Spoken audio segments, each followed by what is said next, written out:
Siamo in via del Forte a Tricesimo, dove parecchi alberi sono caduti, la strada è ancora chiusa e siamo con il sindaco Giorgio Baiutti. Sindaco, qual è la situazione sul territorio?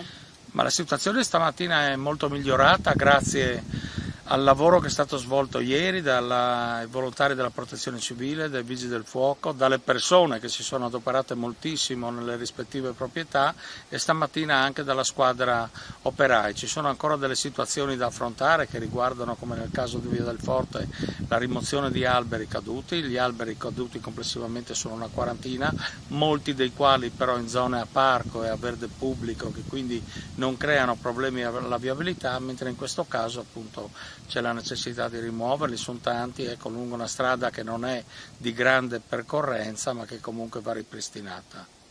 Quali gli interventi più urgenti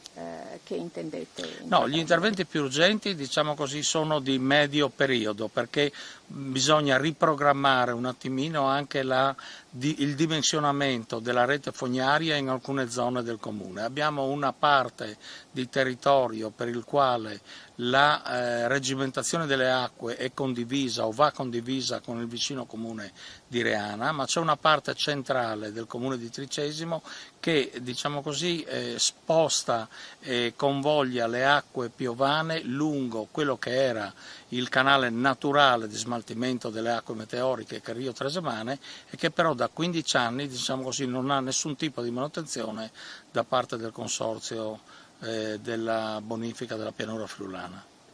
Quindi chiederete un intervento? No, noi chiederemo un intervento adesso, diciamo così, sul Rio Tresemane senz'altro, un incontro all'assessore Scocimarro e la convocazione anche del direttore, della presidente, ecco, del consorzio della bonifica della pianura friulana, perché abbiamo la necessità, ecco, di partire da quel punto, diciamo così, più importante, che è quello rappresentato da questo rio che si chiama Tresemane proprio perché nasce qui a Tricesimo e poi porta, diciamo così, le acque verso il Torre.